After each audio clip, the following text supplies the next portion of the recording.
In recent years, use of pesticides for farming has become more widespread in rural areas, especially for commercial crops such as maize, sugarcane, cassava, bananas, and vegetables.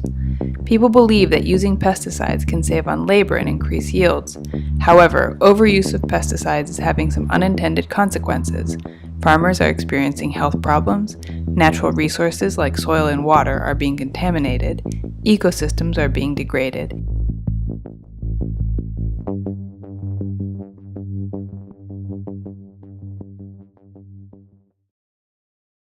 ถ้ามันห่อเข้ามาแล้วมีหูเป็นหูน้อยได้หลายในทั่วหัวมันนะบ่ได้ขายดอกเลยเขาบ่ซื้อดอกถ้าว่าตัวใดมีแม่งมีหยังคันแม่นเขาซื้อด้วยความจำเป็นว่าพักมันอึดเขาซื้อราคาต่ำสุดเส้นราคาปัจจุบันนี่กิโลนึง 1,700 กีบขายไปตกเขตถ้าผู้ใดมีแม่งเขาจะซื้อแต่1,000 เดียว 1,200อย่าพอไม่นี่นะแม่นมีเจ็ดเป็นหกตุกเนาะเจ็ดปะ2ตุกตุกจักลิตรตุก5 ลิตรกุ้งเกียนนี่ก็มี30 ถุงถุงละจักโล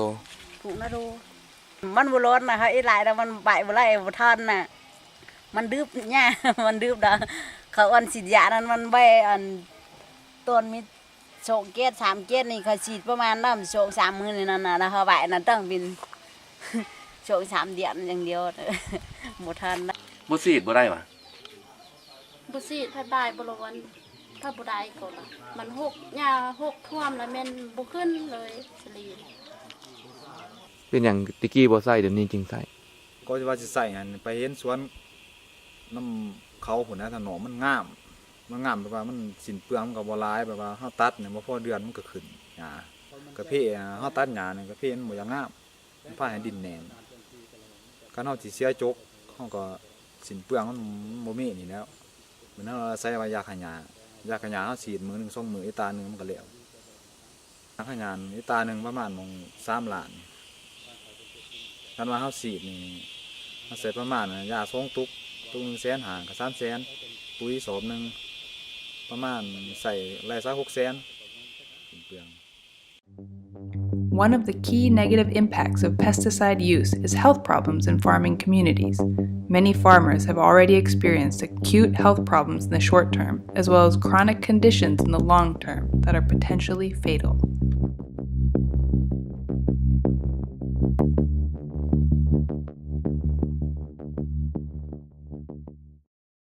ใส่ลุงแม่ย่านแม่บ่มีแห้งเฮ็ดคือเขาย่านเด้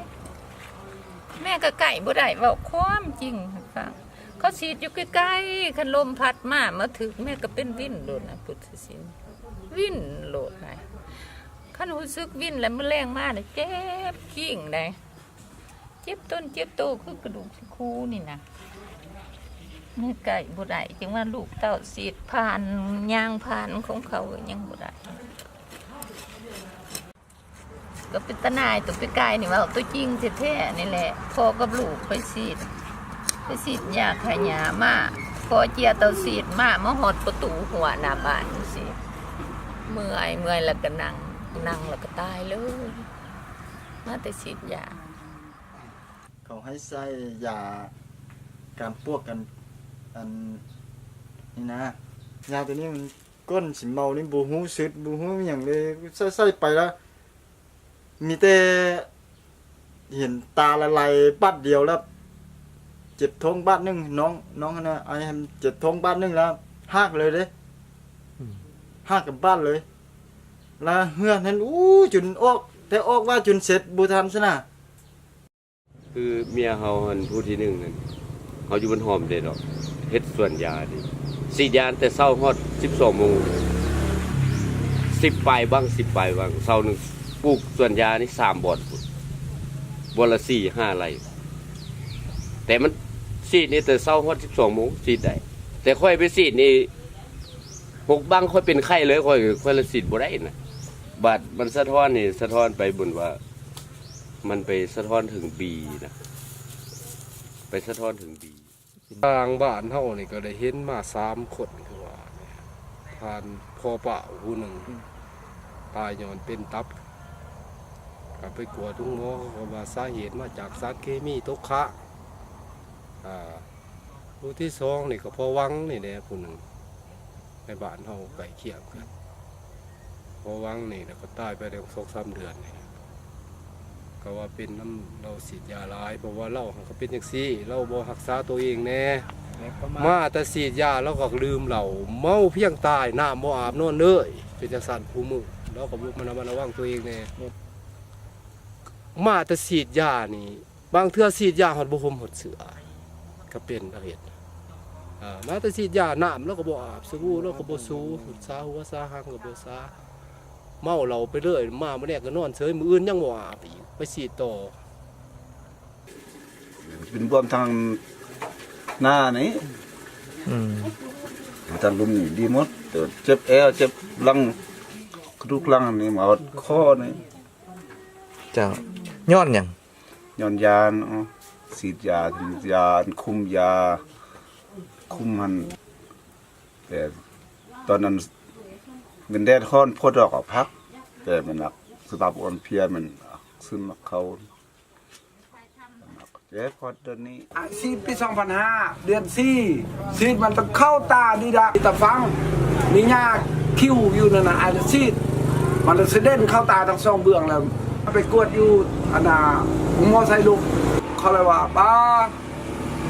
เปอร์เซ็นต์กับตาของอายนี่อยู่ในระดับ75ส่วนน้อยยังใช้ได้แต่ว่าบ่มีปัญหายังมีแต่ว่านั่งตาของอายแฮวว่าแนวนั้น แขนเขาซีดยา สุขภาพ ซีดยาคลายยาเขาก็ซีดเขาก็ซีดไปยาคลายยาเขาก็ซีดยาอันเขาว่าซีดดอกกล้วยบ่หรือว่ายาเขาว่าให้กล้วยใหญ่บำรุงกล้วยหั่นปุ้ยยังก็ใส่แต่เขาว่ามันบ่อันตรายเขาว่าจังนี้แต่ไปส้นกล้วยเขาซีดยาไปแล้วก็เทื่อมันบ่ตายเขาก็ให้ไปสด ไปซีดมันบ่ตายเขาก็ให้อันชุกรรมกรเขาไปเสียหญ้านี่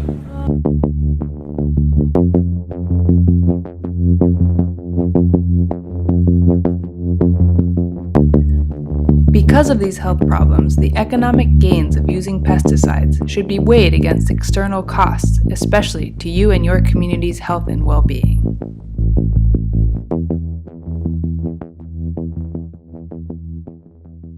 ทาน้ำของพ่อก็อยู่เกาะชวนเพิ่นไปอยู่เชิงเพิ่นก็ฉีดยามันก็น้ำยามันก็ไหลลงทาน้ำหมดครอบครัวของพ่อไปกินแล้วมันตอนนั้นมันก็แปรจ่องบ่ฮู้ว่ามันสิแปรจ่องยาถามไปถามมาแต่มันก็ฉีดยาสัตว์ในป่าในดงปูปลาหน้าน้ำเฮาลงหัวจะได้เฮาก็มีปลากินลงหัวจะได้เฮาก็มีกุ้งมีหอยกินคือปัจจุบันนี่กบเขียดยังแบบกุ้งหอยก็อยาก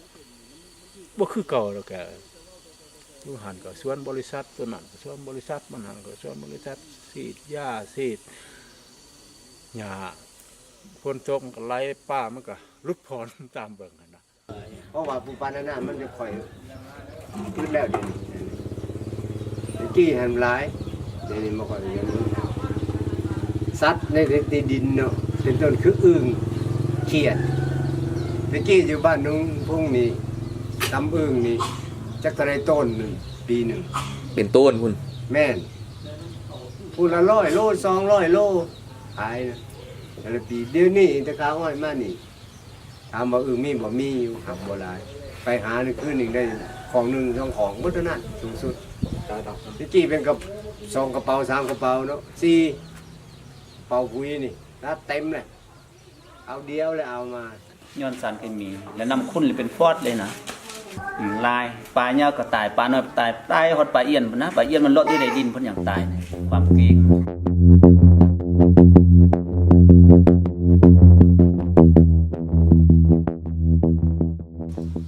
ฉีดยาอัน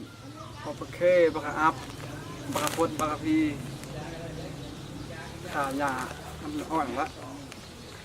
เป้ที่ผ่านมากับบ่มีเป้ตัวเองเอาเป้บริษัทนี่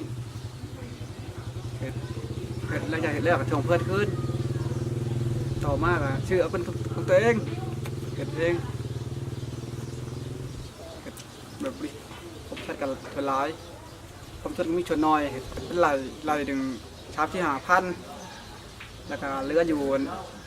ชาบที่1,000 กีบพักบัญชีรายได้เลยลายอย่าง5,000 กีบ มัดไหลต่ำ10ไหลบ่หรือ10ไหลมื้อหนึงตกเดียว เบิดมือเลย มื้อ เศร้าฮอดแรง ครับตามมันแรง หลายเป็นพุยให้พุยหนึ่ง50แล้วก็มีคนซีดแล้วก็มีคนจับสายแล้วก็มีของพ่อจับพวกมันก็มาปั่นกันนั่นน่ะตอนแดงมันเนาะ สุดยอดเป็นมื้อนึงนี่ก็ประมาณ150,000 ต่อคน ต่อคน เฉพาะ3คนก็ไปสร้างต่ำสุดได้3คน มีเพื่อนว่าผู้เสียชีวิตมี2คนเป็นผู้ชายหมดเป็นผู้ขับหมอฉีดยา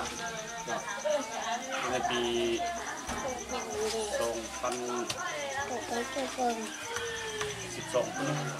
เขาทีมเขาเป็น2014นั่น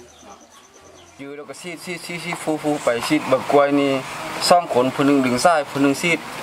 ว่าแต่อื่นหมดแล้วปกติมันซีดจากบ่าวนี่มือ70อาขี้อื่นมันมือ70อันเอาเปกระตุกอันน่ะซีดยามากกล้วยแต่มือ80แล้วเดี๋ยวนี้เขาเจาะกระตัดแล้วมือ70เท่ากันหมด ยังเอาไปเสียยาจีนมามันเป็น เอาไปสวนจีนซ่องเถื่อปีนี้กลับมาเป็นลมต้องซ่องเถื่อแล้วก็เศร้าเลยบ่ไป เขาไปจ้างไปนั่นนี่อย่างนั้นมีแต่เขาไปมันไปบ่ได้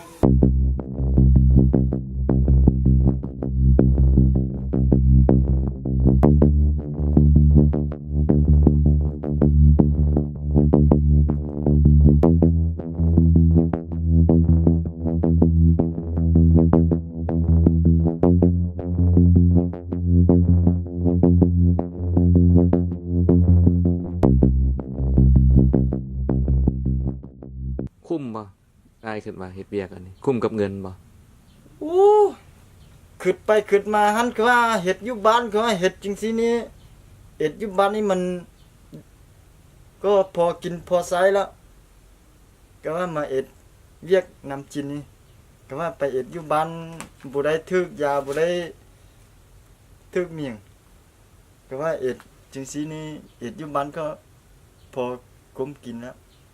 แม่ไปสบากวยมันเข้าหันมันซ่องมือซาบนี่ถึกยาแล้วแม่ก็รถบ่ไปทางนี้เลย เรียนเฮ็ดเอานะ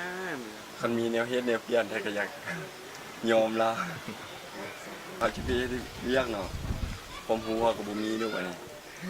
เฮ็ดเวียกอยู่นอกเนาะออกจากบ้านออกไปเฮ็ดข้างนอกข้างนึงนั่นเนาะความรู้บ่มีเนาะก็จำเป็นต้องสู้ซนอยู่กับบ้านนี่ มีแต่เฮ็ดก็สิบ่ได้ก็สิเฮ็ดบางทีก็สิบ่ได้เฮ็ดนะถ้าบ่มีได้เฮ็ดก็ได้เฮ็ดไปเพราะมันบ่มีได้เฮ็ดเด้ มีความเป็นไปได้เนาะอยากให้ค้นคว้าเกี่ยวกับปัญหายาสมุนไพรขับไล่พยาธิของพืชผักนี้